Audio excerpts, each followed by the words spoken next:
Islam de France, l'an 1, il est en entrée dans le 21e siècle aux éditions Plein Jour. Chez le même éditeur, Réveillons-nous, Lettres à un jeune français musulman. Et enfin, l'attestation de foi, la Shahada aux éditions El Bourak. Alors pour commencer cet entretien, pouvez-vous nous dire, Mohamed Bajrafil, de quelle réforme parlons-nous et que faut-il précisément réformer?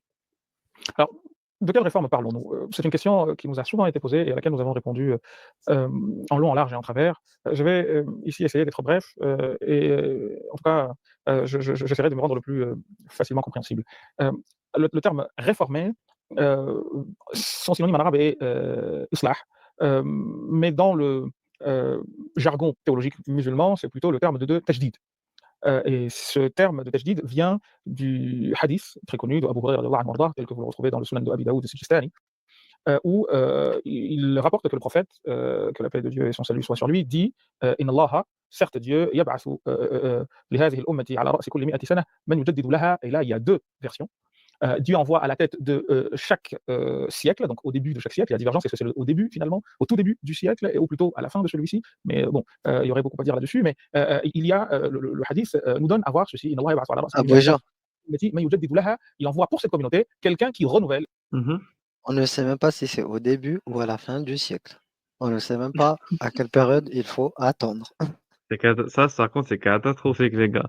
Vous dites qu'il y a un mujaddid, un revivificateur de la foi, et vous ne dites même pas quand il compte venir. C'est catastrophique, mais catastrophique. Comment vous voulez qu'on s'en sorte?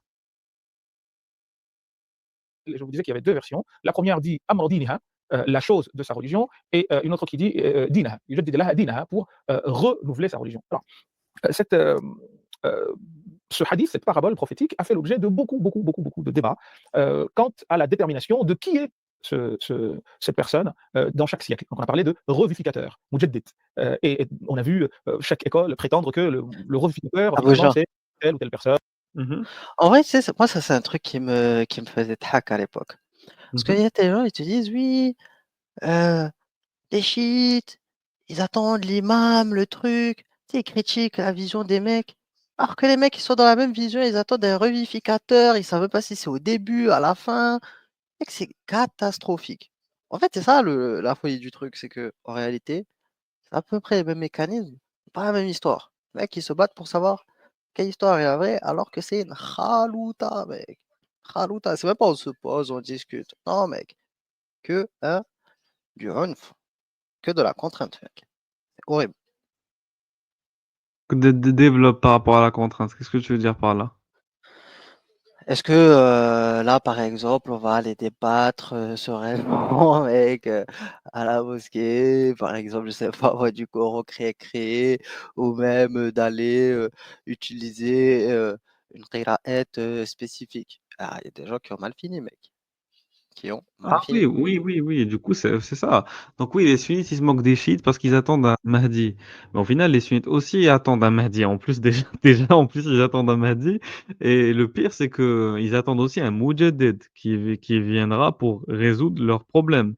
Parce que t'as raison, l'islam, c'est vraiment la religion de la contrainte. C'est-à-dire que c'est le plus fort, c'est lui qui impose son avis. D'ailleurs, l'avis majoritaire s'impose devant l'avis minoritaire. Le calife impose la doctrine de l'État. Les savants qui ont le plus de disciples ben, vont imposer leur école par rapport aux savants qui ont le moins de disciples.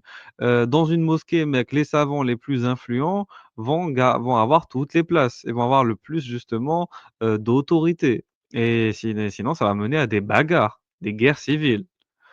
Mec, regarde ça. Regarde, il n'y a pas de mécanisme formel, mec, de désignation du Moudjahid dans l'islam sunnite. Il existe souvent un consensus populaire, mec. C'est Vox Populi. Donc, mec, les Moudjahidines, ils sont élus à la Vox Populi. Et en plus, il y a une halota, mec, entre les, mec, il y a une halota entre les savants et entre les quoi? Les dirigeants, mec. Parce que les Moudjahidines peuvent inclure des érudits, des dirigeants et des commandants militaires, mec. Une halota, mec, des halotas. Donc il y a des désaccords, mec, qui existent entre les différents lecteurs des hadiths. Des érudits comme Dahabi et Ibn Hajj al-Asqalani ont interprété le terme mujaddid comme pouvant être compris au pluriel, désignant des groupes de personnes. Donc khalota, on ne sait même pas si c'est une personne ou un groupe de personnes. Mec, tu comprends, c'est pourquoi on est En fait, c'est vraiment une religion des Mec, divergences, je te jure. non, mais c'est horrible, c'est horrible. Franchement, c'est horrible. C'est un truc de dingue, mec. C'est un truc de dingue. Donc voilà, mec. T'avais Omar ibn Aziz, c'est un calife. au 7e siècle, au 8e siècle, au 9e siècle, tu avais Shafi'i, Hanbal, Bukhari, Ash'ari. Ensuite, au 10e siècle, ensuite, vers le 11e siècle, tu avais Baqillani, Nishapuri, eux, c'est des savants. Ibn Hazm, c'est un savant. Qadir Jilani, c'est un savant. Ghazali, c'est un savant. Ensuite, il y a Saladin, Saladin Ayyubi. Ensuite, il y a Ibn Qudama. Ensuite, il y a Razi, Rafi'i. Donc, tu vois, il y a une khaloute entre les érudits, les dirigeants. Ensuite, il y a Ibn al-Qayyim, Ibn Taymiyyah, Ibn Daqiq. Ensuite, il y a Tamerlan, le taré, qui a buté tout le monde. Il manque de... C'est un Moudjahid. Ah là, c'est trop spécifique. La khalouta, mec, une khalouta. Une khalouta, mec. Saridine el-Boulqini, Asqalani, ensuite il y a Shahroukh, le dirigeant de l'Empire Timouride, Mehmed II, mec, qui a catapulté, mec. Voilà, l'Empire de Constantinople. Ensuite, Zakaria al-Ansari, mec. Ensuite, As-Suyuti. Ensuite, ça part vers les dirigeants. Selim Ier, donc un sultan ottoman. Soleiman le Magnifique, sultan ottoman. Ensuite, Shamsuddin al-Ramili. Voilà, donc c'est un sunnite égyptien, un érudit. Ahmed Sihrindi, un érudit aussi indien. Ensuite, au 11e siècle, Khayr-ad-Din al-Ramli. Ça, c'est quoi? Ouais, c'est un érudit aussi. Ensuite, Aurangzeb, lui, c'est un empereur mongol, ouais. Al-Haddad, lui aussi, c'est un érudit. Et voilà, on peut compter Mohamed Abdou, par exemple. Mahmoud Hassan. Donc voilà, t'as un mélange de tout et n'importe quoi. Voilà. À notre époque, on en a aussi, si vous voulez savoir. C'est un mec qui s'appelle Mohamed Alaoui El-Maliki. Il est mort en 2004. Et Mourabit Al-Hajj, qui est mort en 2018. Ouais, donc bref, en tout cas, la liste, elle est archi longue, mec, et ça n'en finit plus, hein. Et comme on a vu, c'est une kharouta, mec, une kharouta. Que les gens sachent, voilà. Oui, mais pour que les gens sachent que tout n'est que divergence. Donc Badr Rafil va devoir va faire une gestion de la barbarie avec la divergence. Bon courage, bon courage. On y va. Et alors, on l'a même élargi ces derniers temps à des politiques, à des gens qui considèrent que Voilà. Hassan el-Banna serait un de ses revendiquateurs, alors qu'à l'ancienne, Hassan el-Banna, un revivificateur. Sale merde. c'est plutôt des théologiens. Alors, il y en a eu un, on dit que le Mujaddid du 1er siècle, c'était Omar ibn Abd al-Aziz al-Amawi. Et ensuite, le deuxième, c'est l'imam Shafi'i. Le troisième, ce serait celui qu'on appelait Al-Baz al-Ashhab, Ahmad ibn Suwayd, selon la jurisprudence shafi'ite, le fiqh shafi'ite. Et c'est monté, on dirait que Al-Ghazali serait le troisième, le quatrième, etc. etc. Et Sourd, il a même fait un poème où il parle de ces Mujaddid comme il était au 9e siècle, justement. Au 10e, il s'est cité lui en disant que c'était lui le Mujaddid de son siècle. Mais ceci pour dire que il y avait cette. Voilà, bouge.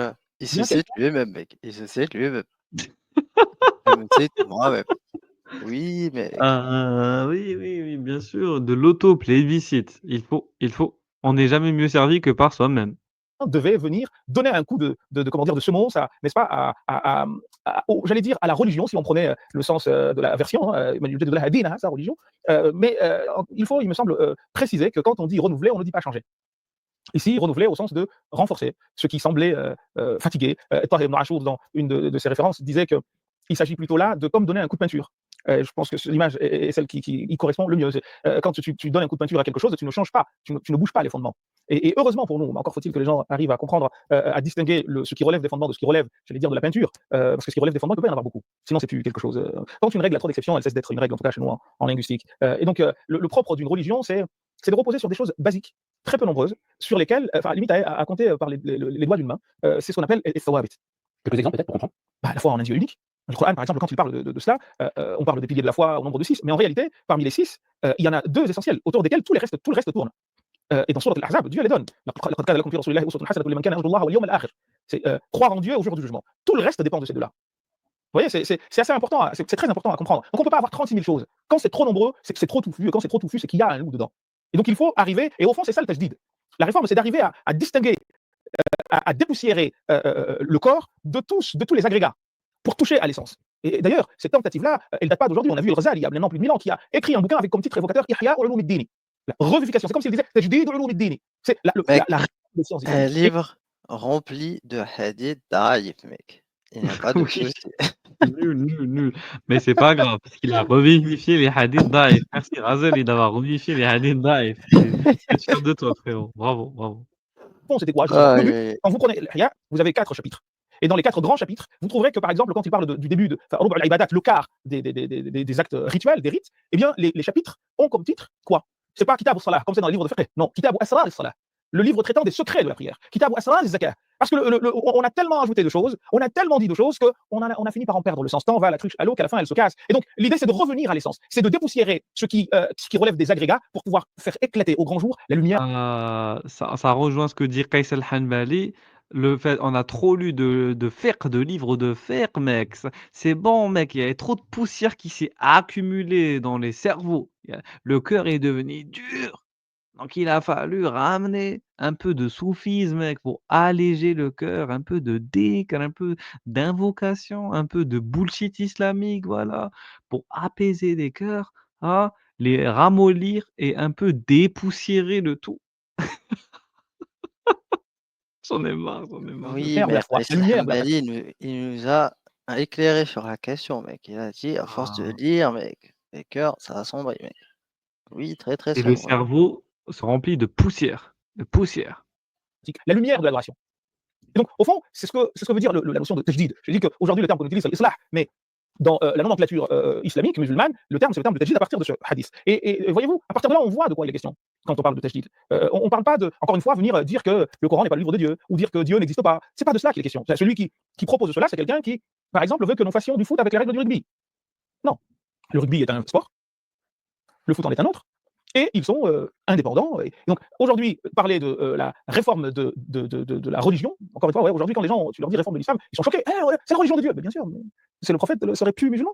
Vous savez, il y a cette phrase, ce livre qui disait de Marx qui n'était pas marxiste. En fait, certains, sans faire exprès, considéraient aujourd'hui le prophète comme ne faisant pas partie de l'islam, en poussant l'analyse plus loin et en étant provocateur. Parce que si vous dites cela, le hadith du prophète, il est dans une version, mais il y a une autre qui dit sa religion. Mais encore une fois, c'est pas pour toucher au fondement, mais pour la dépoussiérer de tous les agrégats que, comme toute chose dans la vie, elle a reçu ou elle a subi, pour, n'est-ce pas, la faire éclore au grand jour. Et je pense que la religion, elle suppose 3 choses. Toute religion, quelle qu'elle soit. Une religion suppose un contrat entre un adoré et un adorateur. Et entre deux, il y a un fil. Ce fil-là, c'est ce que l'on appelle rite. Ce que l'adorateur voue à l'adorer. Tout ce qui vient autour relève des agrégats. Recentrons encore le débat, c'est très important. L'adorer, pour appliquer la règle de la manière la plus bête qui soit, c'est Allah. Et d'ailleurs, c'est comme ça, c'est ce que veut dire la ilaha illallah. Quand on était petit, on nous apprenait que ma'nahu annahu la ma'buda bihaqqin fil wujudi illallah. Ça, la définition qu'on nous donnait petit. Le sens de la ilaha illallah, c'est que nul ne mérite d'être adoré à part Allah. Donc, la ma'buda bihaqqin. Mais c'est très important, bihaqqin. C'est pas qu'il n'y a pas des gens qu'on adore, mais celui qui mérite d'être adoré En droit. en droit, et normalement, c'est lui. Très bien, donc c'est l'adoré. Ensuite, l'adorateur, c'est qui? C'est moi. Donc, il y a en islam une dimension très, très, très importante, que malheureusement aujourd'hui nous avons perdu et qui doit faire l'objet justement de ce travail de réforme, qui est la place de l'adorateur. Les compréhensions modernes ont fait de l'adorateur un moins que rien, quelqu'un qui n'a pas de valeur. Alors que c'est la compréhension satanique d'après le Coran. Le Coran nous dit de Shaitan que il vous garantit, il vous promet comment dire, la pauvreté, l'indigence. Et ici, c'est pas une pauvreté matérielle. Donc, le Coran nous dit on a anobli les humains. Donc c'est quelqu'un à qui le Coran accorde une importance capitale. Aujourd'hui, l'humain est réduit à une place limite de cailloux, de pierre. Or, Dieu a voulu l'associer à la manière de l'adorer. C'est très fort. Hein, quand on prend les œuvres, les rites, quel que soit le rite que vous prendrez, vous verrez que Dieu a voulu associer l'humain à la manière de l'adorer, limite à la décision même, à certaines actions. Par exemple, vous prenez le salut sur le prophète sallallahu alayhi wa sallam. On nous dit quoi? Inna Allah malaikatahu yusalluna ala nabi, comme dans Sourate al-Anbiya. Dieu et ses anges, dans Sourate al-Ahzab, pardon. Dieu et ses anges. Alors on dit chez les savants, on distingue la prière de Dieu, c'est pas celle des anges, c'est pas celle des humains. Mais quand même, Inna Allah malaikatahu yusalluna ala nabi ya ayyuhalladhina amanu sallu alayhi wa sallimu taslima. Donc de bénédiction. Oui, et de quête de pardon au niveau des anges. Bref, ce sont des exégèses, hein, on pourrait en dire d'autres, mais ce qu'il faut comprendre, c'est que on voit que, en fait, Dieu a voulu associer l'homme, cet être que certains, au nom de l'islam, veulent avilir, il l'a élevé à un niveau tel qu'il le considère comme méritant d'être son interlocuteur. Quoi de plus important? Il me parle, alors qu'il est celui qui m'a créé. Il me parle, il me donne de la considération. Et toi, humain, tu viens, tu me dis que tu ne vois rien. Et d'ailleurs, le premier péché, d'après la foi des 3 monothéismes, c'est lequel? C'est le péché de la sous-estimation de l'homme. Par qui? Par Iblis. Attention. En fait, l'éloignement de la miséricorde de Dieu qu'a subi le diable vient de cela. L'orgueil. En fait, Oui, c'est la conséquence. Ce que vous venez de dire, bien la entendu. conséquence de l'orgueil. Le premier péché, c'est un péché d'orgueil qui amène, en Oui, non, mais conséquence, à en fait, sous-estimer, à dévaloriser l'homme. c'est plutôt l'inverse. Parce que l'orgueil s'est manifesté à travers quoi? L'orgueil s'est manifesté à travers cela. Oui. Et d'ailleurs, Al-Hassan al-Basri dira Awwalu man qasa Iblis. Le premier à s'être comparé. Le péché, il vient de là. Le premier à avoir comparé Iblis. Donc il a avili l'homme. Or Dieu l'a anobli. Dans les traditions, on nous dit, après un hadith qui est dans Muslim, si ma mémoire est bonne, il nous dit que quand Dieu a créé Adam, il l'a créé, il l'a laissé sans âme, comme le corps. Et le hadith dit Iblis yatufu bihi. Et Iblis s'est mis à tourner autour de Adam. Et il est rapporté que donc c'est pas une question d'orgueil initialement, c'est quand il l'a vu, c'est la jalousie en fait, quand il l'a vu concave, il a compris qu'il était créé de façon à ne pas pouvoir le résister. Il avait déjà prémédité ce qu'il voulait. Parce qu'en fait, le but, encore une fois, c'est cela, c'est d'avilir l'homme. Et pourquoi tu lui confies quelque chose que tu ne me confies pas à moi? Parce que le Coran, je faisais référence au Coran, comme vous connaissez bien le passage, Oui. où Iblis dit je suis meilleur que lui, Oui. tu l'as créé de terre, de Oui. graisse, et tu m'as créé. Mais en réalité, donc en disant qu'il est meilleur que lui, c'est oui. dans ce sens que c'est un péché Mais bien entendu, mais l'orgueil est là. L'orgueil est là. Mais il s'est manifesté à travers quoi? Parce qu'on voit le fait qu'il n'ait pas voulu se prosterner. Mais il n'a pas voulu se prosterner justement parce que c'est l'avilissement qu'il visait. Lui, je suis mieux que lui. Donc en fait, tu sous-estimes l'homme. Et c'est en cela que c'est démoniaque cette affaire. Dieu te parle. Il a voulu parler à l'homme. Ya ayyuhal insan. Oh toi l'homme. C'est qui me parle comme ça? C'est mon créateur. Pourquoi ne s'est-il pas adressé de la même les oiseaux, les bêtes, etc. sont des communautés comme vous qu'il m'a demandé d'utiliser pour comprendre ce qui. Alors je ne sais pas si c'est peut-être direz-vous que c'est aussi une dévalorisation de l'homme, Oui. Peut-être pas d'ailleurs. Insiste beaucoup sur le fait que sur cette humilité, mais c'est davantage je dirais que de l'humilité. Il y a cette idée que l'homme finalement est un néant dans cette démarche d'ascèse. C'est une démarche que l'homme fait. C'est une démarche que l'homme fait qui relève d'une relation d'amour. Mais Allah subhanahu wa ta'ala a dit وَلَقَدْ كَرَّمْنَا بَنِي آدَمَ. Karrama, c'est exactement ce qu'on nous demande de dire quand on voit la Kaaba. Lieu d'adoration par excellence, n'est-ce pas? وَلَقَدْ كَرَّمْنَا بَنِي آدَمَ. C'est pas par exemple sur tout cela avant de parler. Ça nous arrive très rarement malheureusement. Et donc l'humain, c'est sa place. Une exégèse. Mec, elle est où la réforme là? Il arrête pas de parler de théologie. Mec, ça c'est ce qu'on raconte aux enfants, mec. Adam, Ève, les anges, l'adoration, ça, j'ai l'impression d'être en primaire, à la mosquée. C'est terrible, mec. On s'ennuie, on s'ennuie. Là, pour le coup, Bajrafi, il me déçoit. C'est de la folie quand même. Hein, moi, j'attends vraiment des propositions concrètes. Même Timéra s'en sort mieux pour le coup. Merde alors. Merde. Oui, là pour le coup, je sais pas, il faut qu'on passe où pour que ça devienne intéressant ici? De le faire. Et le prophète est en train de nous apprendre ici que le plus important de tout ce avec quoi je suis venu, c'est de faire de vous des êtres, sinon parfaits, en tout cas proches de la perfection. Et cela à travers quoi? À travers bien des bonnes manières, chercher à gagner en humanité tous les jours. Et c'est pour cette raison d'ailleurs que on va voir. Et depuis tout à l'heure, on parle de réforme. Le titre, c'est réforme de l'islam, mais là, tout à l'heure, il parle des musulmans, c'est pas possible. Que l'essentiel de nos rites va être prescrit, et c'est pas pour manquer de respect aux rites, mais plus de 10 ans après. Regardons le hadith d'Abu Sufyan, lorsqu'il est reçu par le haut dignitaire romain, qui lui pose des questions, Héraclès, si ma mémoire est bonne, sur cet homme nouveau qui est arrivé et qui dit être prophète. Il lui demande qu'est-ce qu'il vous enseigne. Devinez, cher Fouad, ce qu'il dit. Est-ce qu'il lui dit qu'il nous enseigne à prier? Il nous enseigne. Non, parce qu'il n'en était pas encore question. Il nous apprend à mieux recevoir l'étranger, à mieux le traiter. Il nous apprend à nous réconcilier. Il nous apprend à tenir parole. Il nous apprend à honorer nos promesses. Qu'est-ce que c'est beau! Et comment vous imaginez? Ça a été l'enseignement du prophète plus de 10 à 13 ans durant. Et aujourd'hui, quand on présente les choses de cette manière, on dit qu'on change la religion de Dieu. Mais c'est vous qui changez la religion de Dieu. En fait, c'est énervant à la fin. Hein. Mais on est sérieux ou quoi? Qu'est-ce qui s'est passé? Où est-ce qu'on a loupé le coche en fait? 10 ans pendant lesquels le prophète a enseigné à ses compagnons à mieux réussir le double lien qui les lie à leur créateur, donc le lien vertical, et le lien horizontal qui les lie à leur semblable. Mais il priait durant la période mécoise. Il priait, c'était pas obligatoire. Hein. Il y avait 2 rak'at dont on dit que le prophèt les a hérités d'Ibrahim alayhi salam, mais c'était pas à tout le monde. Hein. La prière a été révélée 10 ans après. Ça les amis. Salam alaikum Abou Hijra, Ruyen, salam alaikum. Hein. Par contre, vous vous rendez compte que Bajrafil explique que le prophète Mohammed leur a parlé de repères orthogonales, et ce, 1400 ans avant aujourd'hui. Oui. Vous avez remarqué ou pas le repère orthogonal quand même là? Non, je n'ai pas remarqué. Remettre 1 minute en arrière à peine, parce que le temps que je réagisse et tout, tu vas comprendre. 1400 ans avant aujourd'hui quand même, le mec, trop fort. Ouais, il est où le repère? Ah bah, je sais pas, 1 minute, hein, il venait de le dire, hein, vraiment. Réussir le double lien qui les lie à leur créateur, donc le lien vertical, et le lien horizontal qui les lie à leur semblable. Alors c'est quoi ça? C'est pas un repère orthogonal? Si, c'est un repère orthogonal. Voilà. Bah voilà. 1400 ans avant aujourd'hui, les mecs. Et vous êtes toujours des koufars. Franchement, faites votre shahada maintenant, là, c'est la preuve. Bon, Ah bref, là, c'est j'arrête de catastrophique. troller. J'écoute prière, maintenant donc. parce que voilà.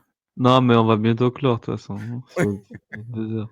La période mécoise. Bah, ils priaient, c'était pas obligatoire, hein, il y avait 2 rak'at dont on dit que le prophète les a hérités d'Ibrahim alayhi salam, mais c'était pas à tout le monde. Hein. C'est pas- la prière a été révélée 10 ans après. Ouais. Et on parle même pas de la zakat, ni du jeûne, ni du pèlerinage qui serait révélé, prescrit en l'an 10 de l'Hégire. En tout cas, le prophète l'a effectué en l'an 9 avant de mourir. C'est pour cette raison qu'on parle de Hajjatul Wada, le pèlerinage d'adieu. En réalité, c'est le seul Attends, pèlerinage que le prophète ait fait, stop au sens de encore. Hajj. Vous imaginez Oui, ça, j'ai pas fini. bon, Attends, stop. Vous n'avez pas fini. Hein. Je viens d'arriver, désolé, excusez-moi, mais il est en train d'expliquer que toutes les contraintes les plus chiantes, comme la prière, les 5 prières, tout ça, c'est arrivé juste avant qu'il meure le prophète, quoi. C'est ça, oui, c'est ça. Il s'est dépêché au moment de mourir. En fait, les mecs, il y a ça, il y a ça, il y a ça. Je vous ai pas dit, mais il y a ça, il y a ça, il y a ça. C'est super relou, quoi. Allez, maintenant, faut le faire. Oui, c'est exactement ça. Et lui, par beaucoup contre, ne voient pas les choses. pourquoi il a arrêté l'alcool? Ce qu'on m'a dit, c'est parce qu'il avait déjà tout bu, toutes les réserves, il n'y avait plus rien, en fait. Exactement. Dans cet ensemble-là. Nous pensons que ça a tous les distinguer 4 niveaux. Distinguer l'ahd al-Makki, le premier, la période mécoise initiale, al-Madani, ensuite la période médinoise, qabl al-Fath, avant la réouverture de la Mecque. Vous voyez, j'utilise réouverture, je ne parle pas de reconquête, parce que c'est un contresens absolu. On parle de reconquête ou on parle de conquête de chez soi.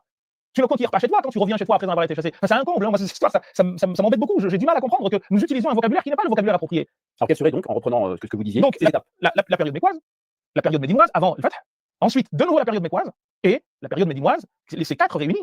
À ce moment-là, en fait, si tu regardes la manière dont les choses évoluent, tu t'aperçois qu'à aucun moment, l'islam ne cherche à imposer quoi que ce soit à personne. Ça, c'est un point très important pour moi, c'est le départ de tout. À part peut-être le rejet de l'idolâtrie, Mais même ça, avec les statues qui sont détruites au pourquoi les statues vont-elles être détruites? Pourquoi les compagnons n'ont-ils pas détruit les statues qu'ils ont trouvées en Afghanistan, par exemple, et en Égypte? Ça, c'est un point très important. Pourquoi les statues de la Mecque, pourquoi ont-elles été détruites?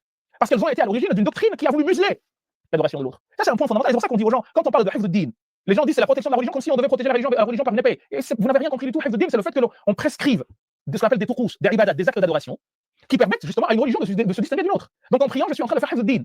Parce qu'en priant à ma manière, à l'islamique, je ne prie pas de la même manière que le chrétien, par exemple, ou que le bouddhiste, ou que sais-je encore.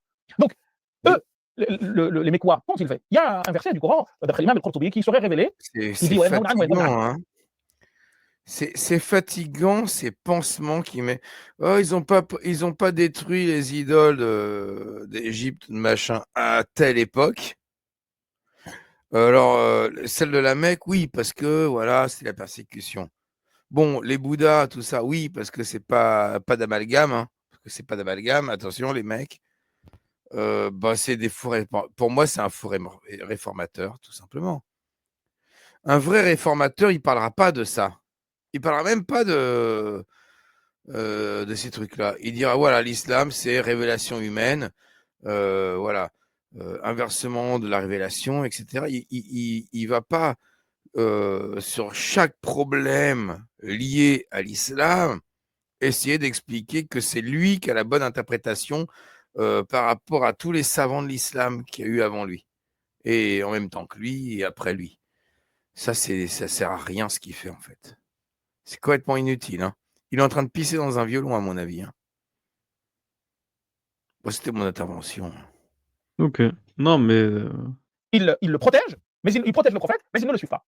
Qu'est-ce que ça veut dire? Elle contribue dans une version qui est considérée comme faible par certains, mais encore une fois, c'est une des innovations des derniers des temps modernes. Hein, c'est qu'on dit qu'il faut, le hadith daïf est banni, alors que les plus grands spécialistes du hadith disent qu'il y a juste le hadith daïf fi fadail al-a'mal wa makarim al-akhlaq, que dans ce qu'on appelle les bonnes œuvres et les bonnes manières, il est permis d'utiliser le hadith daïf. Et même dans le tashri'a, ce serait long à rentrer dans ces débats, mais oui, il suffit de lire Boulough al-Maram pour voir que les écoles juridiques se sont même appuyées pour émettre des lois sur des hadith daïf. Mais ça, c'est un autre débat.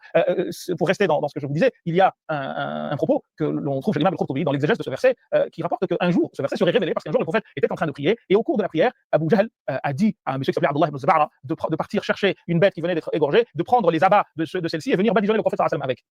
Alors la tradition rapporte qu'il a en effet parti, qu'il a pris et qu'il est venu alors qu'il était en train de prier. Et il est venu, il lui a jeté. Et le prophète il a rapporté qu'il est parti de là comme un enfant voir son oncle Abu Talib.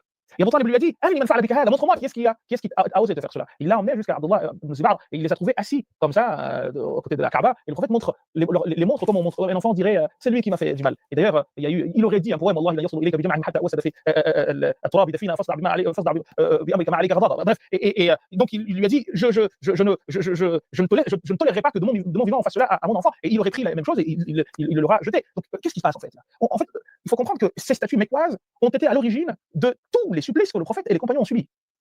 Si, d'ailleurs, vous connaissez l'histoire de ce qu'on appelle le Gharanir. Le Gharanir, c'est, Attends, on dit qu'en l'an 5 Abu de Hijra, l'Hégire, enfin de l'Hégire, de la Révélation, il est en train de dire que c'est des statues, ce sont des statues qui sont coupables des supplices vécus par des humains. Exactement. C'est. Ouais. Oh putain. le prophète aurait été, même si c'est une histoire abracadabrantesque, hein, mais qu'on peut trouver chez les uns et chez les autres, que le prophète aurait, le diable aurait fait entendre des choses que le prophète n'a pas dites, en disant qu'en gros, il acceptait le pacte que proposaient les Mécois, à savoir que nous adorions à un coup Dieu, à un coup les divinités, etc. Non. Le problème, c'est que remontons à Ibrahim alayhi salam. Mais justement, ce que vous dites, Oui. est-ce qu'on pourrait pas considérer que justement cet épisode symbolique de Oui. la destruction des idoles Oui. au retour Oui. à la Mecque Oui. n'est pas une volonté de libérer justement l'humanité mécoise Oui. justement de cette prison de l'idolâtrie, en reprenant également les différentes propositions qui avaient été faites au prophète Oui. et qu'il a toujours refusé. Non, mais- Il aurait pu Abu dire Hijra, vous êtes libre d'adorer ce que vous voulez, nous sommes Oui. libres d'adorer ce que Mais c'est vous ce qu'il leur dit. il te parle d'humanité mécoise. Humanité mécoise, mec. Comme ce que Bébert il dit lorsque il te dit les idoles sont c'est la raison du malheur de Momo. Ça n'a aucun sens, mec. Ça n'a vraiment aucun sens, tout ça. Exactement, je suis d'accord. Comme dit le Koumayadine, le problème, c'est pas cela. Le problème vient de ce que eux ne voulaient pas que le prophète vive la religion avec ses compagnons à leur manière. C'est ça le problème. Le problème fondamental vient de là. Et d'ailleurs, le Coran le dit. Même quand ils lui ont fait cette proposition, Non, il a puis, refusé. Justement, la attends, proposition n'était pas. c'est énervant. Parce que c'est faux. Mais depuis le début, il dit des mensonges. Ça m'énerve parce que c'est faux tout ce qu'il dit. Tu lis la sunna du prophète, les mecs voulaient le laisser suivre sa religion. Il dit vas-y, suis ta religion. Tu vas même être le roi de la Mecque. Juste, on te demande de nous laisser, nous, vivre notre religion. C'est dans la sunna du prophète, c'est dans les sources musulmanes.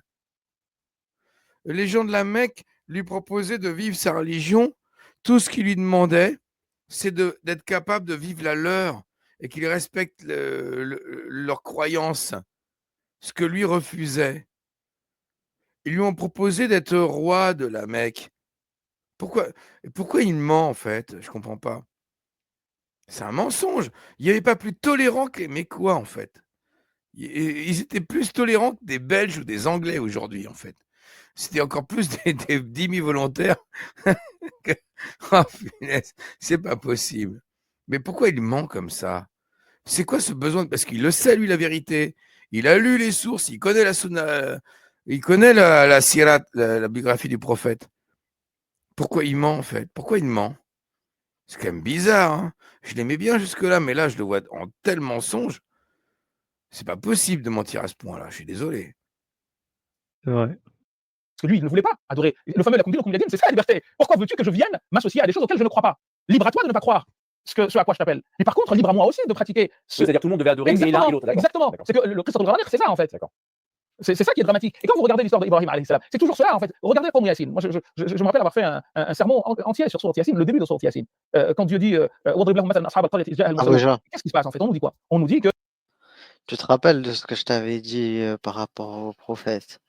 D'un prophète, on peut tirer une situation, mec, pour se sortir du pétrin. Là, il te parle, mec, de Ibrahim. Qu'est-ce que Ibrahim vient faire dans cette histoire, mec? C'est ça la question. C'est le pire exemple. Mais c'est le pire exemple qui peut sortir en plus pour défendre son prophète. C'est que s'il y a le plus connard de tous les connards des prophètes qui existent, c'est bien Ibrahim. Oui. Il va sortir un mec qui s'est auto-circoncis à la hache, qui voulait buter son gosse. Il y a un fanatique, vraiment, drapeau noir, ce que tu veux, c'est Abraham, hein. Ibrahim, le prophète de l'islam, Mohammed, c'est bisounours comparé à Ibrahim, hein. C'est Pikachu. C'est waouh. Et il sort Ibrahim. Non, mais n'importe quoi.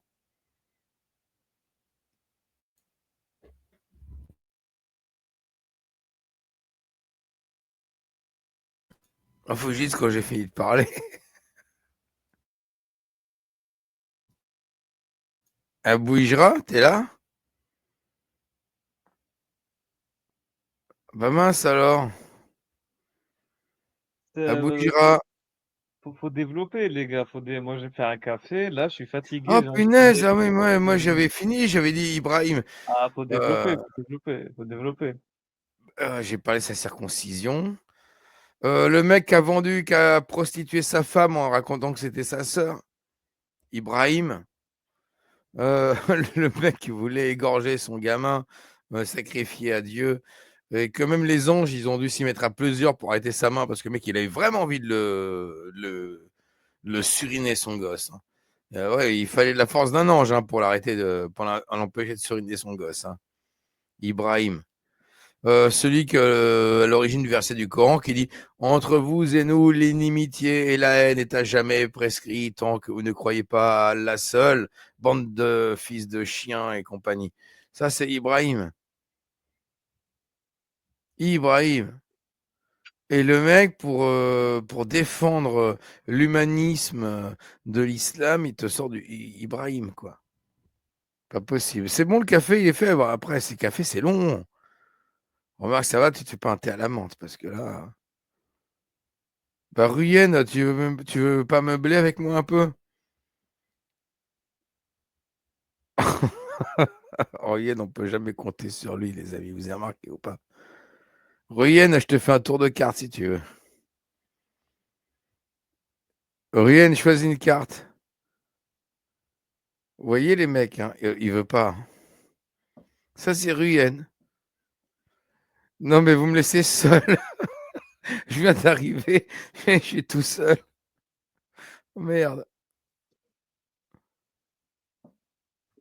J'ai même pas le contrôle de la vidéo, là. Me revoilà, c'est bon, bébé. Ah, putain. T'inquiète.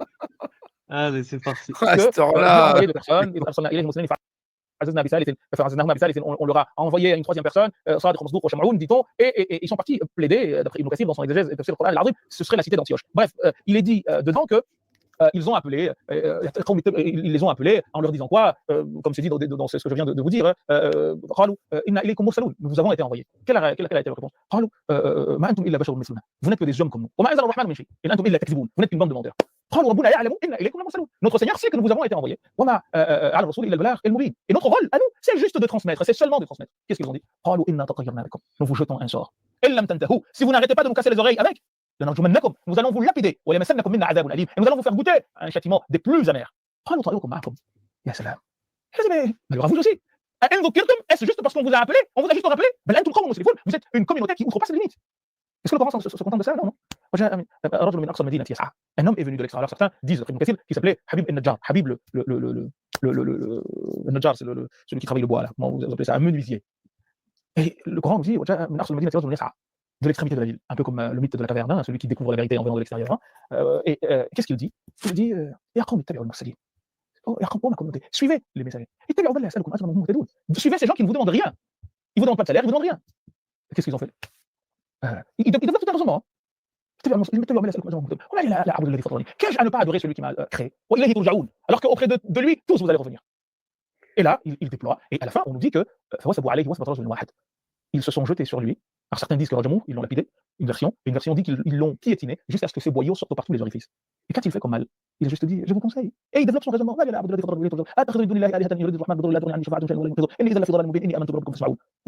dit d'extraordinaire, j'ai juste parlé. Et là, le parallèle peut être fait. On ne répond pas à quelqu'un qui parle par autre chose que la parole. Pas par une Kalachnikov. Ne sois pas aveugle, cher jeune. Si quelqu'un a parlé en insultant, réponds-lui par le meilleur. C'est ce que demande le Coran. Réponds par le meilleur. Ou, comme on dit, on répond aux imbéciles par le silence. Non, pas par autre chose, pas par une calache, pas par une épée. Je suis désolé, mais tout se prêche. Moi, en plus, ça date d'il y a... En fait, je comprends pas. La vidéo de la dernière fois, il parlait du fer musulman. Il disait, voilà, dans les ouvrages de fer, Nawawi, voilà, a rapporté des avis comme quoi on pouvait manger des mécréants en période de nécessité, quand il y a une guerre, en cas de famine, c'est du cannibalisme légiféré. Il te disait que voilà, on pouvait même tuer les enfants des mécréants lorsqu'on faisait des raids nocturnes. Voilà, ça se justifiait par l'intérêt de remporter le djihad. Donc, et il te disait, Daesh s'appuie sur ses avis pour justifier justement leurs exactions. Donc là, il y avait une vraie critique de l'islam sunnite. Là, il est en train de nous faire une sorte de bouillabaisse de semi-coraniste, parce qu'il cite un peu Ibn Kathir, il cite quelques hadiths par-ci par-là. et on comprend pas trop ce qu'il raconte. C'est pas comme ça que tu vas convaincre les fameux jeunes, les jeunes radicalisés au salafisme. C'est pas avec ton discours que tu vas les convaincre. Ah, c'est en leur disant que dans le Coran, il y a des versets gentils. En disant, voilà, Oui, c'est oui. pas du tout comme ça que tu vas les réussir à les avoir, en fait. Il Vraiment. a l'air dépassé, hein. Il a l'air complètement dépassé, hein. Je sais pas, il était beaucoup mieux, il y a 2 ans, lorsqu'il a fait la première vidéo, où il critiquait vraiment le fiqh, hein, la jurisprudence islamique et il mettait les pieds dans le plat. Là, je comprends pas ce qu'il fait, Là, il il est en fait train de se noyer. Il se noie dans il nous je fait ne une sais quoi. chiméra, je sais pas, moi, c'est très bizarre et encore, je sais pas, même Chiméra s'en sort mieux. Là, pour le coup, je vois pas où il veut aller, en fait. J'ai l'impression qu'il est en train de faire du cherry picking, là, il cite des versets au hasard, avec une lecture, Ouais, polissée, lissée. puis il ment Je et vois puis pas où il veut aller, dans quelle comment direction il il va. peut sortir de la sunna, enfin, sortir des trucs issus de la sunna et en même temps mentir sur d'autres sources de parce que là, il y avait trop de mensonges. Il y a des c'est un En fait, tissu de mensonges. c'est ça. Non, ça c'est pas cela, c'est pas ce que dit le Coran. Et donc, qu'est-ce qui se passe? Pour revenir à la question initiale, le Coran n'a pas demandé à ce que nous détruisions des statues. S'il voulait détruire des statues, il n'aurait pas laissé Pharaon comme momie. Là, on lui dit: Nous te laissons comme ça pour que tu serves de modèle, d'exemple à ceux qui vont venir après C'est toi. quoi le rapport entre, Pharaon en mode momie et les statues? Les statues ont été détruites par Abraham lui-même. Il y a un prophète qui a détruit des statues, lui-même.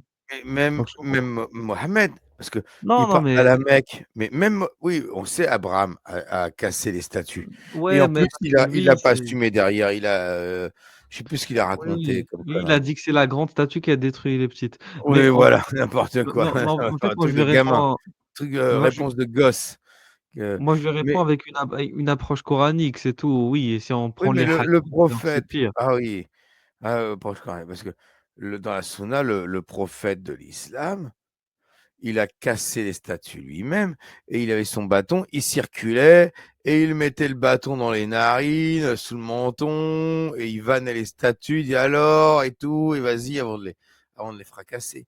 Il humiliait les statues, les idoles des Mécois. Et ça, soit c'est le prophète qui a été persécuté, tout ça, qui veut régler une affaire euh, en respectant les gens et il va casser les idoles, il les casse. Je veux bien qu'il les casse, hein, si c'est nécessaire. Mais pourquoi il leur fout des bâtons dans le cul, des bâtons dans les narines, et il se fout de leur gueule avant de les casser? Pourquoi il fait ça? Mmh, c'est vrai. Donc, les statues mécoises, ça c'est une lecture à moi que je pourrais développer longuement, elles ont été détruites, non pas parce qu'elles ont été des statues, mais parce qu'elles étaient une source d'injustice. C'était une source d'injustice. C'est au nom de ces statues que l'on a mis en quarantaine pendant 3 ans le prophète sallallahu alayhi wa sallam, de l'an 7 en l'an 10, au point que les compagnons mangeaient des herbes et les d'autres mouraient de faim. C'est au nom de ces statues que l'on a tué la mère de Ammar ibn Yasir en étant la première martyre. Ceux qui veulent réduire Soumaïa, ceux qui veulent voir en la femme un être Abu second Hijra, inférieur, le premier martyr de l'islam, c'est euh, toi tu connais mieux que moi, hein, je connais pas tout. Ici des noms, de la mère du premier martyr, tout ça. Est-ce que les gens sont venus chez eux, tu me diras si tu connais, hein, est-ce que les gens, les martyrs de l'islam, là, est-ce que les gens sont venus chez eux en leur disant au nom de nos statuts, on va vous faire mourir de faim, au nom de nos statuts, on va vous crucifier, vous faire subir le martyr? Ça s'est passé comme ça ou il y avait d'autres raisons en fait? Non, enfin, comment ça s'est passé comme ça? Non, c'est pas ils étaient pas en mode: «Au nom de ma statue, je vais te buter». Non, c'est juste, il y avait un ordre social, Momo et ses potes, ils étaient en train de le perturber et ben, ils ont fini par, les tuer, voilà, tout simplement. Mais c'est pas genre en mode: «Ma statue m'a demandé de tuer», c'est pas comme ça que ça marche, Voilà, ouais, c'est pas chez oh Boy non, et George. c'est pas Voilà, par respect pour ma statue, parce que ma statue est voilà, importante que c'est rien à voir et d'autant plus que ce sont des sources musulmanes. On ne sait même exactement. pas s'il y avait des statues et où était située la Mecque à l'époque. Et lui, qui est censé, s'il veut réformer l'islam, évoluer tout ça, il est en train de nous parler des versions musulmanes, d'une cité qui n'existait pas à l'époque, de statuts qui n'existaient pas, et des gens qui auraient persécuté des prophètes ou des compagnons qui n'existaient pas, au nom de statuts qui n'existent pas quand même, hein. Je parle concrètement, historiquement et tout ça. Il est en train de nous raconter l'Iliade et l'Odyssée. Il nous raconte de la mythologie que seuls les enfants devraient croire normalement si on avait tous des cerveaux rationnels. Et il nous raconte ça, le mec. Et il est réformiste. Ah ben putain, on est mal barré avec l'islam, avec ces réformistes à la noix, là. On est mal barré, les mecs, hein. C'est ça. Ah, il faut trouver Une femme. quelqu'un d'autre.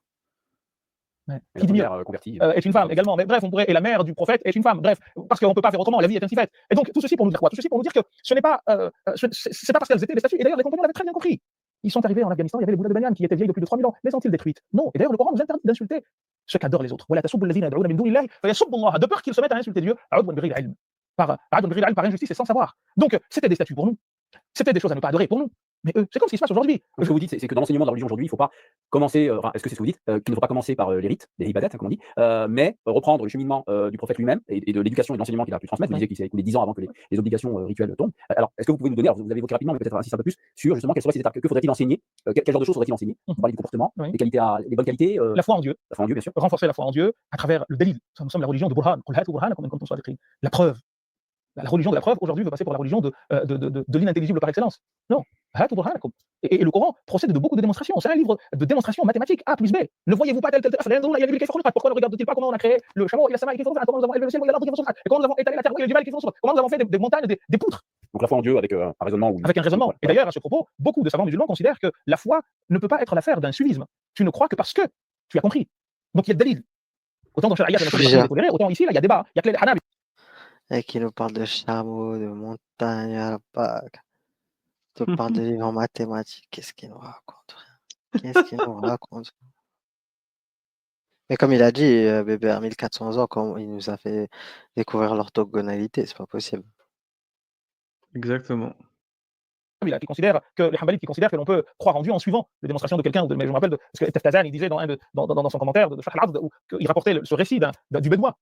Quand il a parlé de Dieu, il a dit, moi j'ai compris que quand on voit la taille de l'excrément, on sait à quelle bête on a affaire. Et il dit de la même manière, quand je vois les étoiles, je me dis que en fait, il y a derrière tout cela, l'humain, ce monde est là. Abou Hijra, la taille de l'excrément. Oui, t'inquiète, je connais personnellement des caniches qui te font des excréments, tu croirais que c'est des éléphants qui les ont fait. Non, mais on s'en fout de ça. Moi, ça m'a fait marrer. La taille de l'excrément, Non. tu reconnais la taille de l'animal qui l'a pondu. Non, désolé. Non, mais moi, oui, bon, toi, tu vas dans l'aspect biologique. Moi, c'est l'aspect.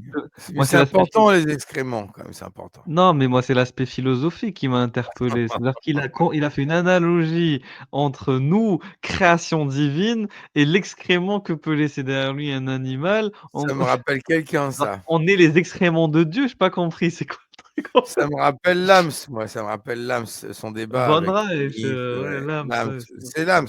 Dans les questions débiles comme ça, c'est Lams. Hein.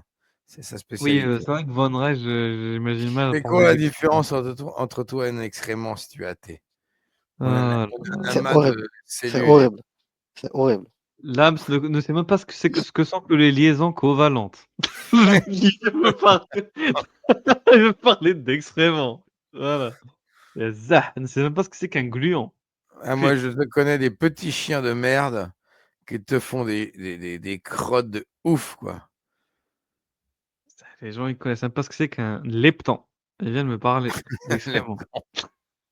Oui, nous sommes des physiciens. Nous sommes des physiciens. Là est un signe qui renvoie à un créateur. Donc, c'est un bédouin qui raisonne comme ça. Donc, il y a un minimum de jugeote à avoir sur ce qu'on appelle l'aqliyat. Donc, Dieu, comme le dit dans l'Al-Khalid, c'est la première des choses. C'est de savoir qu'il y a des choses obligatoires et des choses impossibles pour Dieu. Il est impossible qu'il soit feignant, qu'il soit inexistant, qu'il ait un début, donc il est obligatoire qu'il soit le premier, qu'il est celui qui a créé, etc. Et donc, la théologie. La théologie, mais avec des termes modernes. Comprenons bien, je ne suis pas en train de dire qu'il faut jeter. Non. Actualiser. Ne serait-ce que le vocabulaire utilisé. Et d'ailleurs, c'est ça les points fondamentaux sur lesquels le prophète a basé sa prédication. Plus de 10 à 13 ans durant. La zakat, la prière, je vous ai dit, c'est la Mecque, elle a été prescrite en l'an 10, comme cadeau.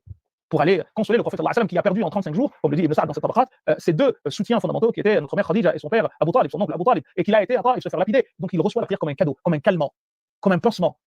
Est-ce que nous vivons la prière de cette manière, Fouad, vous et moi? Est-ce que nous vivons la prière comme un échappatoire? Comme un moyen de communiquer avec Dieu et Oui. de rentrer en connexion intime avec Dieu. Très bien, sans pour autant vivre ces éléments, c'est-à-dire sans avoir en tête ce que moi j'appellerais les éléments de l'énonciation de ce que nous disons. Quand on dit Assalamu alayka ayyuhan nabiyyu Fouad, on va pas se mentir. Qui est en train de se dire à cet instant précis qu'il est en train de dire ce que Dieu a dit au prophète quand il l'a reçu dans le voyage nocturne? Combien parmi nous musulmans se posent ça? Allez, moi je commence par moi. Et c'est la preuve, encore une fois, qu'on a davantage concentré nos efforts sur la forme que sur le fond. Et je ne dis pas que la forme n'est pas importante, mais je dis que les deux doivent être traités de la même manière. Et c'est la raison pour laquelle aujourd'hui, on a plus besoin de purification des âmes qu'autre chose, en fait. Allègre disait qu'il fallait dégraisser le mammouth. Moi, je dirais qu'il faut mettre le fètre à sa place. Parce que trop de fètre tue le cœur. Alors justement, peut-être avant d'enchaîner sur ce que vous venez de dire, juste pour poursuivre, vous parlez de la foi en Dieu, on ira à la foi en Dieu. Oui. Donc l'enseignement, la Abou Eja, théologie, la tu connaissance, vois, il a la même conclusion que Qais al-Hambali, mec. Trop de fètre Oui, oui. tue le cœur, Trop de mec. fer tue le cœur, bien sûr, il faut apaiser le cœur. de Dieu. Vous diriez quoi ensuite dans cet apprentissage, dans cette hiérarchie, si je puis dire Apprendre à l'homme, valoriser l'homme, en lui apprenant les bonnes C'est manières, des anarchistes, c'est-à-dire quoi. d'abord. Comment ça? Ce sont des anarchistes. J'ai pas compris. Ah, vous avez dit trop de FARC. Non, alors vous avez dit quoi? J'ai pas compris. Hein. Trop de Trop de législation. jurisprudence. Ouais, en fait, Trop oui. de jurisprudence tue le cœur. Oui, ça tue le Trop cœur. de législation tue le cœur. Donc c'est Oui, pas oui. bien les lois, tout ça. Si, c'est bien, mais ils préfèrent le soufisme, quoi, le tasawwuf. Ouais, moi j'étais rentré en dire, il était anarchiste dans le sens où Non, il est mais contre les t'es allé lois. trop loin, t'es allé trop loin avec l'anarchisme. Je suis allé C'est trop loin, plus. trop loin Ouais, l'anarchisme. ouais, Ouais, non, un musulman, s'il est anarchiste, c'est qu'il a rien compris à je le l'islam. verrais bien pourtant, tu vois, regarde, avec une crête de punk. Je verrais bien ça pourtant. Bon, tant pis. Je sais pas. Et avant tout, l'éducation, avoir de l'empathie. D'ailleurs, le prophète sallallahu alayhi wa sallam nous dit "Man ahala waladan shay'an ahsana min husn khuluq." Un cadeau, un parent ne fera jamais un cadeau aussi important à son enfant que les bonnes manières. Et d'ailleurs, on nous disait que il y a un hadith qu'on appelle le hadith al-musalsal bil husn d'après Ibn Asakir, le hadith qui ne repose que sur la bonté. Alors on nous disait Rawa al-Hasan, celui qui reçoit le hadith devait s'appeler Hasan dans la chaîne de transmission. Rawa al-Hasan, an al-Hasan, an al-Hasan, an Abi al-Hasan, an Jadd al-Hasan, anna ahsan al-Hasan al-khuluq al-Hasan. Alors on nous disait que le Hasan ibn Dinar a recueilli de Hasan, le Hasan al-Basri qui lui a recueilli de Hasan ibn Ali, qui lui a recueilli de Abu al-Hasan Ali ibn Abi Talib, qui lui a recueilli de Jadd al-Hasan, le grand-père de Hasan, qui est le prophète sallallahu alayhi wa sallam, et il dit quoi? Anna ahsan al-Hasan, que le meilleur des meilleurs, al-khuluq al-Hasan. C'est la bonne manière. Et ce hadith que le Hakim authentifie, dans lequel on nous apprend que quand Ali ibn Abi Talib allait avoir ses enfants avec Fatima, le premier qui naît, il avait envie de l'appeler Harb, la guerre. Et il vient, il l'appelle Harb. Et le prophète apprend la nouvelle de la naissance de son petit-fils. Il vient et il dit montrez-moi mon enfant et comment vous l'avez appelé. Ils lui disent nous l'avons appelé Harb. Il a dit Hassan. Il s'appelle Hassan. Deuxièmement, c'est hardcore. Il a appelé son fils Guerre. Sale merde. C'est vraiment une merde. Il a appelé son fils Guerre. Harb, putain de merde. C'est vraiment une époque de connard. T'appelles ton fils Guerre. Donc déjà, il naît avec un prénom qui prédestine à se battre. Putain. Ça va.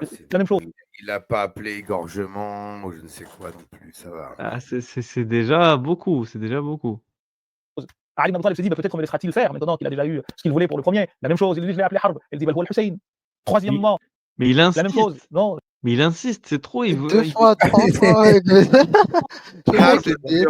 Il est déterminé, mec. Il est déterminé. C'est trop, ça. Stop. Muhsin ou Muhassin. Et donc, voyez-vous cette notion de la bonté éduquée à l'éveil des sens, pour capter la grandeur et la beauté de la création de Dieu. Parce que voyez-vous, chez nous, nous considérons qu'il y a deux livres. Il y a ce qu'on appelle le Kitab al-Masrouf, le Coran, ou le Kitab al-Manshouj, le livre écrit sur des lignes, le Coran, et le livre ouvert qui est la nature, qu'on nous demande de regarder. Et d'ailleurs, Dieu nous dit qu'à travers cette nature, il va nous montrer les signes de sa grandeur. Nous allons leur montrer nos signes en eux. C'est pas un gros feignant. C'est pas un gros feignant, Allah. Il a dit ouais, je sais que mon bouquin il est pas terrible, mais regardez la nature, elle va parler pour moi à ma place. Regardez bien, vous allez voir des signes. Allez hop. Moi, je vais faire la sieste maintenant. Démerdez-vous, les mecs. Non, mais c'est n'importe quoi. pour qu'ils s'aperçoivent que ce à quoi nous les appelons, c'est la vérité, que ce livre, c'est la vérité. Voyez-vous, c'est un programme coranique. Jusque-là, j'ai pas cité Rousseau, j'ai pas cité. Parce qu'il y en a qui disent oui, on veut professer un islam à l'occidental, donc je ne sais quoi. Même si c'était à l'occidental, déjà, on nous a appris, le prophète nous a appris que la sagesse, c'est quelque chose de perdu pour le croyant. Le croyant, où qu'il la trouve, il s'en empare. Et c'est la raison pour laquelle ceux qui, quand vous regardez les hadiths sur le Dajjal et je ne sais qui, c'est Tamim Oudar qui dit avoir rencontré ceci et cela, et le prophète fait une réunion et dit voilà, dans les gens qui vont dire telle chose, et nous le disons aussi. Et donc, mais bon, cette fois, c'est comment vous dire cela. C'est un peu énervant, mais en même temps, ça procure de la pitié, de la joie, parce qu'on se dit, mais cette religion, elle est d'une beauté incroyable, et on travaille à en faire quelque chose de pas beau, alors que c'est la beauté par excellence. Alors, quelles sont les conditions à réunir pour parvenir, selon vous, à cette réforme de la vision de l'islam, mais aussi de la pratique de l'islam, parce que la vision détermine la pratique, la hiérarchie, l'importance qu'on peut accorder à telle ou telle pratique. Donc, quelles sont les conditions à réunir pour parvenir à cette réforme et quels sont les obstacles à surmonter également? Alors, vous savez, tout à l'heure, quand on parlait de comment il fallait éduquer, etc., il y a un passage qu'on cite souvent, on dit que le prophète a dit enjoignez vos enfants à faire la prière quand ils ont 7 ans, et frappez-les quand ils ont 10 ans. En fait, moi, je suis gêné par la seconde partie de ce hadith. Et je ne suis pas le seul, c'est même Shawkani a mis en doute cette seconde partie, sachant que ce hadith n'est ni dans le Bukhari ni dans le Muslim, pour la petite information. Il dit pourquoi frapper un enfant? Il pose 2 problèmes fondamentaux. Le premier, c'est que donc il remet en cause le fait qu'on doit frapper un enfant. Un enfant, ça ne se frappe pas. Le prophète n'a jamais frappé un enfant. Et le hadith pose problème pour 2 raisons, dit-il. Le premier, c'est que en fait, on te frappe parce que tu as commis un délit. Mais la prière ne lui est pas obligatoire. Pourquoi allons-nous le frapper? Alors pour quelque chose qui ne lui est pas obligatoire. Il n'y a pas de contrainte en religion. Au-delà du fait qu'il n'y a pas de contrainte en religion, qui est un principe. Bien entendu, mais oui, un principe. Mais vous savez, certains ont dit que c'était abrogé, mais bon, ça ce serait un autre débat. Mais à supposer qu'on raisonne de cette manière-là, très bien, allons-y. Mais lui, personne ne dit que la prière est obligatoire. Personne. Parce qu'il n'a pas atteint l'âge auquel la prière est obligatoire. Or, c'est injuste. Ne serait-ce que coraniquement, et sur la sunna du prophète sallallahu alayhi wa sallam, de punir quelqu'un pour une chose. S'il mourait, l'enfant à 10 ans, est-ce qu'il serait jugé pour la prière qu'il n'a pas faite? La réponse est clairement non pour tout le monde. Alors pourquoi allez-vous le frapper? Vous voyez? Est-ce que c'est occidental? C'est plutôt une méthode. Mais Enfin, mais juste pour répondre à ce que vous disiez que ce sera un. Mais Moi, il a je tort. dirais, C'est moi, pas je vrai. dirais, non, mais ce qui veut dire, en fait, c'est que si les mecs, ils n'ont pas atteint l'âge de raison, pourquoi tu vas le contraindre, en fait, pour un truc pour lequel c'est pas obligé pour lui, puisqu'il ne devrait pas rendre des comptes. C'est ça le Oui, raisonnement oui. qu'il a. Oui, Mais, oui, bien sûr. Oui, mais il a oublié la mentalité Ash'ari, mec. Que si Allah il veut, il envoie qui il veut en enfer, mec. C'est ça le truc. C'est ça qu'il comprend pas. Exactement. Et en plus, oui, à l'âge de 10 ans, tu es pas forcément, mukallaf, mais tu peux l'être. Dans le cas où tu l'es, là, tu frappes. Et les savants, ils peuvent faire du tarsis. Ils disent: «Oui, il y a le cas général, à 10 ans, on va considérer qu'il est apte et dans le cas particulier, on peut l'excuser». Mais voilà, ou sinon l'inverse. Ils vont dire: «Ah oui, à 10 ans, on n'est peut-être pas apte, mais tu en as certains qui sont aptes». En fait, c'est ça le problème, c'est que tout dépend de si tu es considéré comme mukallaf ou pas. Une sanction. Oui. Est-ce que c'est pas plutôt une méthode, c'était pas perçu à cette époque-là comme une méthode éducative? Mais dans ce cas, Pour convaincre l'enfant. on se situerait dans une épistémé qui n'est pas religieuse. Mais si on considère le hadith, Shawkani il pose un problème. Moi, petit, je me posais toujours cette question. Mais j'avais pas pensé à la démonstration, j'avais pas encore lu la démonstration de l'imam Shawkani que je trouve très forte et très juste. Il dit la première, c'est celle-là, c'est la première problématique. Vous demandez à quelqu'un des comptes sur une chose qui ne lui est pas obligatoire. Ça, c'est la première injustice. Les injustices, or, ça va en opposition avec le Coran. Nous ne pouvons juger personne sans lui avoir envoyé un messager, parce que c'est celui-ci qui dévoile le caractère obligatoire ou le caractère véridique de telle ou telle chose, c'est la première chose. L'enfant, à 10 ans, c'est un bébé. Pourquoi le violenter pour ne pas avoir fait la prière? Ça, c'est la première chose. Ça ne l'est pas obligatoire. À l'unanimité. À 10 ans, c'est un bébé. Et Aïcha à 9 ans, est-ce que c'était un bébé? Ah, je me pose la question. Je me pose la question. Putain, c'est ça qui est terrible, en fait. J'aimerais bien qu'il évoque le sujet pour voir ce qu'il en pense. Pour tout le monde. Deuxième chose assez importante. Il dit il n'y a pas de peine qui ne soit déterminée. Or là, tu le frappes avec quoi? Combien de fois? Personne ne peut te répondre. Mais voyez-vous, c'est d'un autre temps. Est-ce que le prophète sallallahu alayhi wa sallam a déjà puni un enfant parce qu'il n'a pas fait ci ou parce qu'il n'a pas fait ça? Non. Le propre de l'enfant, le hadith du prophète nous dit le stylo est levé sur 3 personnes. La première, c'est de l'enfant jusqu'à ce qu'il devienne pubère, donc il devienne intelligent, majeur, capable de distinguer le bien du mal. Or là, c'est pas son cas à lui. Donc c'est juste, j'ai voulu les conditions à réunir, parenthèse et on revient à la notion des conditions à réunir pour atteindre cela. Je pense que le monde tel que nous le vivons aujourd'hui est tellement pollué par des choses qui font de l'homme parfois un être pire que les animaux les plus cruels. Je pense qu'on a besoin de redevenir humain. C'est Jean Rostand qui disait que nous étions devenus des dieux avant que nous méritions d'être des hommes. Il y a de cela une cinquantaine au centre du village, pas l'église. Alors quel type d'homme? Parce que justement, cela a été fait dans l'histoire. L'humaniste au départ n'est pas du tout ce qu'il est devenu par la suite. C'est ce que je vous disais tout à l'heure par rapport à cette œuvre de Sartre qui disait que Marx n'était pas marxiste. Et d'ailleurs, le Coran nous dit il y a des gens qui sont venus après, qui ont dénaturé le statut le plus important qui soit. Rien en islam ne vaut la vie humaine. C'est quelque chose de fondamental. Hein. En islam, tous les interdits islamiques sautent lorsque la vie humaine est mise en danger. C'est une règle que vous trouvez chez tout le monde. C'est logique, parce que pour appliquer, respecter il faut vivre. Être vivant. De ce raisonnement-là, beaucoup l'ont perdu aujourd'hui. C'est pour ça que la notion de suicide est par définition interdite en islam. Donc, remettre l'homme au centre, c'est éduquer un homme. Un homme qui sache qui il est. vis-à-vis de lui-même, vis-à-vis de ses semblables, créateur. C'est très fort, hein. C'est à travers toi. Donc c'est un homme relié par nature à Dieu, Ouais. et en mettant l'homme au centre, ce n'est pas pour en déloger Dieu. Du tout. Parce que justement, on nous dit que c'est à travers nous, c'est en nous connaissant que nous allons connaître Dieu. Cette phrase de Rabelais qui disait et parfaite fréquentes anatomies, acquiert-toi parfaite connaissance de l'autre monde qui est l'homme. C'est très beau. En fait, l'étranger, c'est toi. Tu peux même être étranger dans ton propre corps, parce que tu ne te connais pas toi-même. C'est la raison pour laquelle on nous invite à la notion de khalwa, la notion de retraite. C'est par ça que le message a commencé. Et tous les messages ont commencé par des retraites, pour pouvoir réfléchir sur soi. Donc remettre l'homme au centre parmi les conditions à. C'est la première des conditions. D'accord. Remettre l'homme au centre dans l'éducation. Inviter à la réflexion, inviter à la méditation. Deuxième point. Mais cela ne peut se faire que si l'homme est au centre de tout. Là, à l'heure où nous parlons, c'est plus le matériel qui compte. Ouais. C'est plus les apparences qui comptent. C'est plus le pouvoir qui compte. Et c'est la raison pour laquelle nous avons besoin de redevenir humains. Cette phrase de Jean Rostand, redevenons humains. Parce que nous possédons des choses qui en réalité nous possèdent. On est tous devenus des gens, il y a à peine 20 ans, 30 ans, nous connaissons aujourd'hui. Qui est-ce qui connaît un numéro portable à 10 chiffres par cœur? Personne. Très peu de gens. Moi, je connais le numéro de téléphone d'un seul, de ma mère. Parce que je l'ai appris par cœur quand je suis venu, etc. Mais sinon, je connais le numéro de portable de personne. Et pourtant, il y a 20 ans, on connaissait 10, 20, 30, 40, 50 numéros. Qu'est-ce qui s'est passé? Parce que c'est devenu des parties de nous, ces téléphones-là. Redevenons humains. Prenons possession de nous-mêmes. Parce que pour l'instant, nous sommes dilués dans des choses. L'aliénation de l'être humain par la technologie, par le matérialisme. Exactement. Donc, premier point, remettre l'homme au centre. Deuxième point, c'est, l'éduquer à prendre conscience de soi. Et le troisième point qui viendra, c'est qu'il découvrira son Seigneur. Une fois que tu l'as débarrassé de ces trois points-là, que tu l'as mis au centre, que tu l'as aidé à se découvrir, et c'est la raison pour laquelle, dans le Coran, nous avons le récit d'Abraham, qui est très très bien rapporté, comment il a découvert Dieu, le soleil, puis la lune, puis les étoiles, et à la fin, il finit par dire c'est toi Dieu. Ce qui est intéressant dans ce que vous dites, Mohamed Bajrafi, c'est que finalement, on a l'impression que la réforme, de la manière dont vous la présentez et dont vous la concevez, est quelque chose d'assez universel et n'est pas une démarche qui serait circonscrite ou réservée à une élite savante qui aurait la charge et la responsabilité de réformer la vision des penseurs ou des juristes, enfin des jurisconsultes, merci, qui auraient la charge d'appliquer cette vision, cette réforme. On a l'impression que cette réforme, elle se met en pratique chez tout le monde. Oui, en effet. Alors, le rôle de ceux qui prennent la parole, de ceux qui détiennent le sceptre, comme on disait autrefois, c'est d'accompagner, c'est d'inviter à cela. Par des écrits, par des propos, par des conférences, par des échanges, comme ce que nous sommes en train de faire. C'est pour moi le rôle, et d'ailleurs, c'est à cela que doit servir un guide, entre guillemets. Et pas être un cerbère ou quelqu'un qui serait là pour, n'est-ce pas, pondre des lois et de faire des interdits. Non, c'est pas ça le but. C'est beaucoup plus intéressant que cela. Et une réforme qui n'est pas compréhensible n'en est pas une.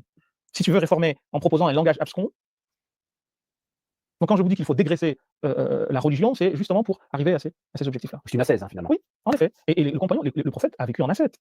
Les compagnons ont vécu en ascète. Et il disait, les grands, les sages disaient, Allahumma ja'al ad-dunya fi aydina wa la taj'alha fi qulubina. Ce monde, ô toi Dieu, mets-le dans nos mains, mais pas dans nos cœurs.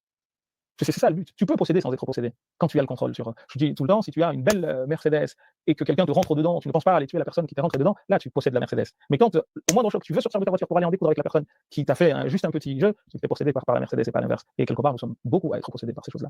On pourrait interpréter ce que vous dites, Mohamed Bajrafi, comme finalement un encouragement à délaisser et se détourner. Vous parliez de dégraissage du mammouth en parlant certainement du fiqh, du droit et de la jurisprudence, et donc de la production jurisprudentielle massive, et même à la référence, parce qu'on parle aujourd'hui de religion, on parle de. Voilà, exactement. Donc est-ce que c'est comme ça qu'il faut comprendre? Je ne suis pas anti-fiqh, attention. Vous avez une très grande connaissance du fiqh. J'essaye en tout cas, mais c'est mon dada, je travaille beaucoup là-dessus. Mais je pense. C'est paradoxal. Et pourtant, je pense que c'est en connaissant un peu les choses qu'on apprend à mieux les regarder. Le fiqh est un moyen, ça ne doit pas être une finalité. La finalité, ce doit justement être d'arriver à libérer l'homme, à en faire un être capable de s'identifier, de se connaître et en se connaissant, connaître son créateur. C'est à cela. Le fiqh d'ailleurs traite des outils, ou plutôt des vaisseaux à bord desquels il nous est demandé de cheminer vers Dieu. C'est de la mécanique. Le fiqh, c'est de la mécanique. Sauf qu'on a fait de la mécanique le pilotage. Ça, c'est paradoxal. Hein. Piloter l'avion est une chose, le construire en est une autre. On bâtit l'avion, mais après, il y a un pilote à bord. Et ce pilote-là, ça doit être la purification des âmes. Maintenant que nous avons un corps qui est là, parce que c'est très facile d'apprendre à faire la prière. Et nos actes sont très simples, en fait, il n'y a rien de compliqué. Hein. Dernièrement, on avait un frère qui est décédé, et je disais aux personnes qui faisaient le toilettage, la toilette mortuaire, mais en fait, dès lors que tu sais prendre une douche des ablutions majeures, tu peux laver quelqu'un, il n'y a pas de secret. En fait, moi, une des choses qui m'embête le plus, c'est de croire qu'il y aurait des choses cachées, que seuls les sachants sauraient, et qu'ils ne. C'est pas très vétrique tout cela. Je ne prétends pas détenir un savoir inaccessible. Sinon, je deviens gourou.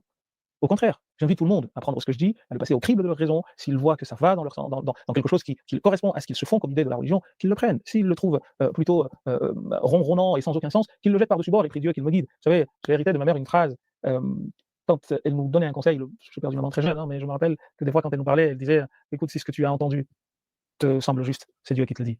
Si ça ne tient pas la route, c'est de moi. » Quand vous pensez, peut-être pour conclure ce premier entretien, à cette question du réformisme aujourd'hui, dans le monde musulman, est-ce que vous pensez à certaines figures, à certaines personnes? Oui, je pense à des amis. Je pense à Adnan Ibrahim, je pense à Hassan ibn Farhan al-Maliki, et à d'autres, mais Adnan Ibrahim, un palestinien, philosophe. Qui vit à Vienne, sans doute une des personnes qui connaissent le plus l'islam et le maîtrise le mieux les sciences islamiques, sans conteste, franchement. Pour avoir échangé avec Adnan, je sais qu'il y a très très peu de théologiens dans le monde musulman qui ont autant lu et qui connaissent autant l'islam que Adnan. On peut l'aimer ou ne pas l'aimer, mais on se connaît, comme on dirait en comorien. C'est qui. Je pense que il faudrait être modeste quand on parle de Adnan sur ces questions-là, parce que tous les spécialistes que je connais qui fanfaronnent ici et là n'ont pas lu le 10e de ce qu'Adnan Ibrahim a lu, dans les domaines dont il dit être spécialiste. Après, on peut être d'accord avec lui sur la méthode, dire ceci ou cela, mais franchement. Vous aviez cité aussi d'autres Hassan ibn Farhan al-Maliki, qui est un penseur saoudien qui est aujourd'hui empêché, il est aussi très très bon, notamment en histoire et en hadith, dans les sciences du hadith, il est très bon. Il est dans cet esprit-là dont on a parlé depuis le début.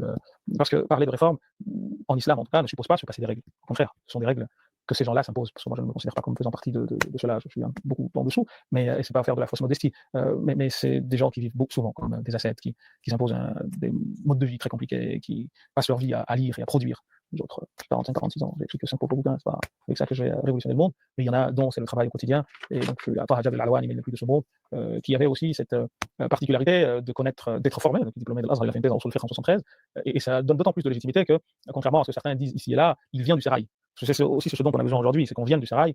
Souvent, quand on parle des réformistes, on dit que c'est des gens qui sont des universitaires un peu déconnectés, qui n'ont pas de mosquée, qui n'ont pas de prise. Non, il faut connaître l'héritage, qui est très très beau. Il y a de très belles choses de quoi ça enorgueillir, mais il se trouve aussi des choses qu'il faut un peu baisser pour serait-ce qu'arriver à garder un bon niveau et à pouvoir ainsi aller de l'avant. Donc, contrairement à ce que l'on peut croire, moi je vis, je bois, je mange l'héritage, mais vraiment. Parce que c'est très beau. Moi, ce qui se fait aujourd'hui, j'ai rien contre, hein, mais on est vraiment loin du compte. Et quand j'entends certains parler de savants modernes, contemporains, ça m'amuse un peu parce que quand on sait. Comment vous expliquez ça justement? Comment vous expliquez l'absence de nouvelles écoles, de nouvelles méthodologies? On a souvent dit que la porte de l'Ijtihad avait été fermée. Est-ce que les anciens étaient plus intelligents ou plus respectueux de l'éthique que nos contemporains, pardon, ou est-ce que c'est autre chose? Plus intelligent, je ne sais pas. Ce que je peux savoir, c'est qu'en termes de savoir, les anciens en avaient énormément.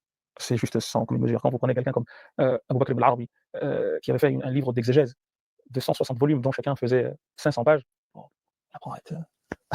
apprend à être modeste et à ne pas la ramener, en fait. C'est juste quand tu vois que l'imam Nawawi a écrit Mais il a eu le temps en une vie d'écrire 500, je sais pas combien fait 500 fois 160. Oui, l'imam Nawawi, j'ai lu dans un bouquin d'un monsieur qui s'appelait Abdurrahman al-Safouri, qui est un savant shafi'ite du 8e siècle, qui s'appelle Nuzhat al-Majalis sur Muntakhab al-Nafais, dans le volume 1, je suis ma mémoire est bonne, que on a un jour pris le nombre de jours qu'il a vécu et on les a comparés au nombre de feuilles qu'il a écrites, et on s'est aperçu qu'il avait écrit plus de feuilles qu'il n'avait vécu de jours. Et alors les gens peuvent s'étonner, mais comment est-ce possible? Il suffit de regarder un bouquin qui s'appelle El-Muhazzab, un livre de l'école shafi'ite qui s'appelle El-Muhazzab, un monsieur qui s'appelle Abu Ishaq al-Shirazi, un des grands noms de l'école shafi'ite, et pour s'apercevoir que Nawawi, qui a vécu 45 ans, c'est-à-dire qu'il était plus jeune que moi, d'un an, Nawawi a fait le commentaire de ce bouquin qui fait à peu près 400 ou 500 pages selon les éditions, et il a commenté les 100 premières pages, 101 pages, les 100 premières pages, et il a fait 9 volumes.